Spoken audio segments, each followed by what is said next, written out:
Welcome back to Forbidden Unveiled, the show that, well, we like to look into the mysteries, the unexplained. I'm John Doe, and I'm excited to be your guide into those shadows. And I'm Jane Doe, always ready to face the spectral side of history. Today we're venturing into one of the most iconic landmarks in the world, a place that has witnessed coronations and executions and imprisonment and intrigue, the Tower of London. The Tower of London. You may know it for its glittering crown jewels and its storied past, but we're here to uncover a different kind of treasure. That's right. The tales of the restless spirits that are said to roam its halls. Yes. We've got accounts from soldiers, psychics, even those iconic beefeaters, the yeoman warders who guard the tower. So are you ready for a chilling journey into the heart of London's haunted history? Buckle up. What's captivating about the Tower of London is that it's been a silent witness to centuries of human drama. It's been a fortress, a royal residence, a prison, even a menagerie. Think about the intense emotions that must have saturated those walls. Joy, fear, despair, rage. Some believe those potent feelings can leave a lasting imprint, sort of psychic residue, making the tower a magnet for paranormal activity. Okay, that's sending shivers down my spine already. Let's start with the most notorious spirit said to haunt the tower. Anne Boleyn, Henry VIII's ill-fated queen. Yes. Most of us know she lost her head, quite literally, but it seems she might not have lost her attachment to the tower. Exactly. Beheaded in 1536, she's frequently reported around the tower, sometimes even carrying her own severed head. Oh. That's a chilling image that has captivated and terrified people for centuries. There's even a story from 1864 where a soldier supposedly saw her ghost, and at a moment of sheer panic, tried to stab it with his bayonet. As the tale goes, the bayonet passed right through her, which would certainly support the whole incorporeal spirit thing. But here's where it gets really interesting. That same soldier also reported seeing a white apparition in the same area, Really? suggesting that Anne Boleyn might not be the only restless spirit roaming that particular courtyard. Multiple ghosts in one sighting. Okay, now I'm officially spooked. But let's move on to another tragic tale. The story of the two young princes who vanished from the tower in 1483. Edward V and his younger brother Richard, Duke of York, disappeared without a trace, their fate still a mystery. Their story has captivated historians and ghost hunters alike. Many believe they were murdered on the orders of their uncle, Richard III, though some historians argue there isn't enough concrete evidence to definitively prove his guilt. And as if the mystery of their disappearance wasn't enough, there's the discovery of their supposed remains under a staircase in the White Tower back in 1674. Imagine stumbling upon that during a renovation. Adding another layer to this chilling tale, psychic medium Christine Hamlet claims to have captured a photo of the prince's ghosts. It's blurry, as most spirit photos tend to be, but it definitely adds to the intrigue. And speaking of intriguing, what about the beefeaters? They live within the tower walls, so they must have some spine-tingling stories to tell. Have they reported any encounters with the prince's ghosts? While there haven't been many reports specifically linking the beefeaters to the princes, some of them claim to have seen apparitions of fellow guardsmen who passed away long ago, going about their duties as if they were still among the living. Wow, talk about dedication to the job. But let's shift gears to a ghost with a slightly different modus operandi. Margaret Pole, the Countess of Salisbury.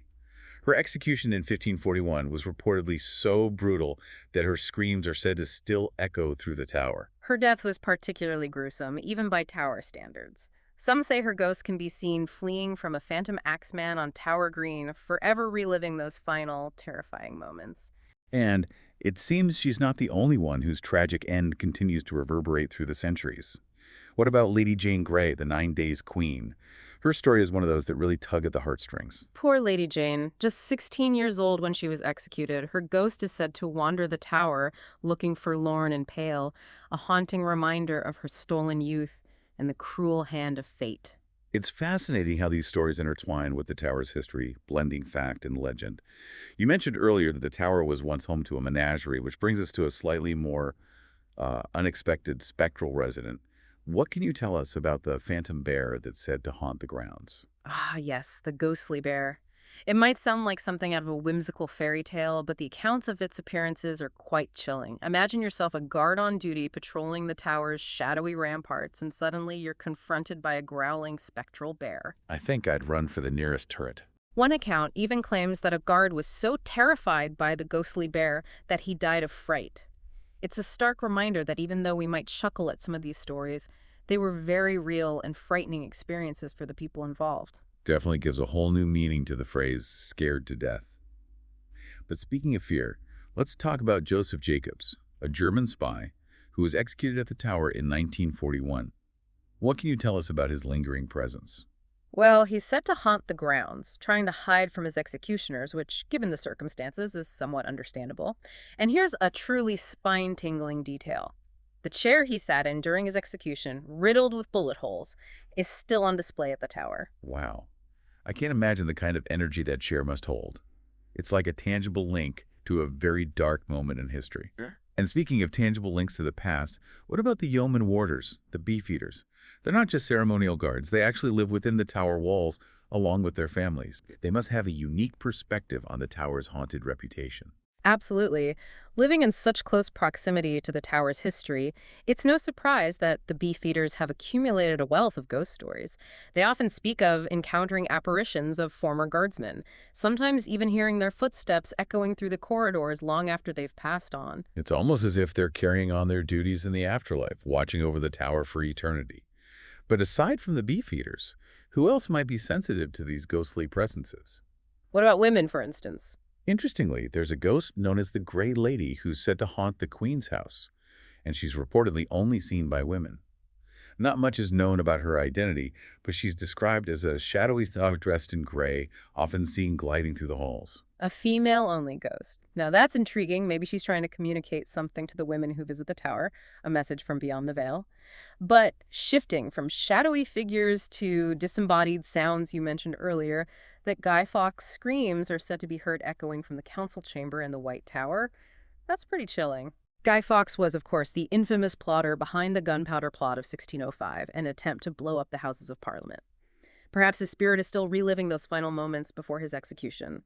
Or maybe it's the echo of his rage and frustration at his failed plot. Either way, it's a potent reminder of the tower's long and turbulent history. But beyond the big names and the dramatic stories, there are also those lesser-known spirits that add to the tower's spectral tapestry. You mentioned a faceless woman, a ghostly monk, even a phantom funeral procession. What can you tell us about these more obscure hauntings? The faceless woman is particularly unsettling. She was reportedly seen by a guardsman in 1957, and he described her as having the blank face of a young woman. No features, just the smooth surface. That's the stuff of nightmares. It makes you wonder who she might be and what kind of tragedy befell her within the tower's walls. And then there's the ghostly monk who's often seen around Thomas's tower, his leather sandals slapping against the stone floors. Some believe he was a monk who was imprisoned and died in the tower, while others see him as a protective spirit watching over the place. A protective spirit. I wonder if he ever has to intervene with some of the more mischievous ghosts. It must be a busy job keeping the peace among the tower's spectral residents. But what about that ghostly funeral procession? That one really caught my attention. It's not every day you hear about a whole group of spirits on the move. This particular procession was reportedly seen during World War I, a time of heightened anxiety and uncertainty. Imagine yourself a soldier on duty already on edge, and then you witness a group of spectral figures carrying a coffin into the tower. Talk about unsettling. Do you think it might have been a premonition of some sort? It's possible. Or perhaps it was a manifestation of the collective grief and fear that permeated the world during that tumultuous time. The tower has certainly witnessed its fair share of upheaval over the centuries. It's almost as if it absorbs those intense emotions, holding on to them like echoes of the past. It's amazing how these stories can send chills down your spine, even if you're not entirely sure you believe in ghosts. But what about those who are more skeptical? What explanations do they offer for these seemingly paranormal occurrences? Skeptics often point to psychological factors like pareidolia, Pareidolia. which is the tendency to see patterns and faces in random stimuli.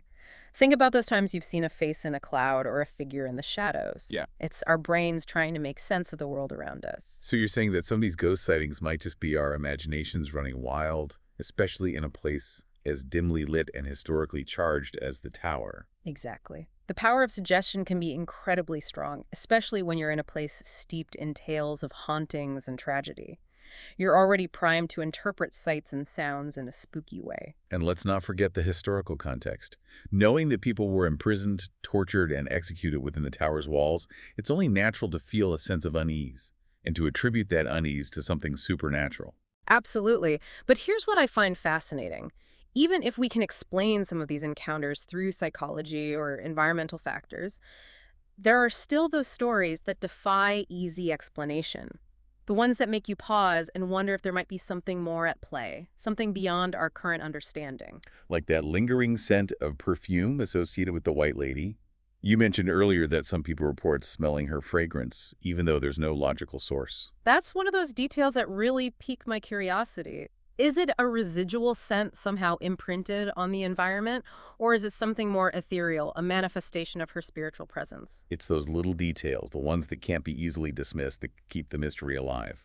Well, we've covered a lot of ground tonight. From headless queens to phantom bears. From ghostly monks to spectral funeral processions. The Tower of London has certainly earned its reputation as one of the most haunted places in the world. It's a place where history and the paranormal intertwine, where the echoes of the past seem to linger in the present, whispering tales of tragedy, intrigue, and the enduring power of the human spirit. Whether you're a believer in ghosts or a hardened skeptic, there's no denying that the Tower of London holds a certain allure, a sense of mystery that draws us in and leaves us pondering the unknown. If you've enjoyed our journey into the Tower's haunted history, be sure to follow Forbidden Unveiled for more explorations into the world of the unexplained. And as always, thanks for listening.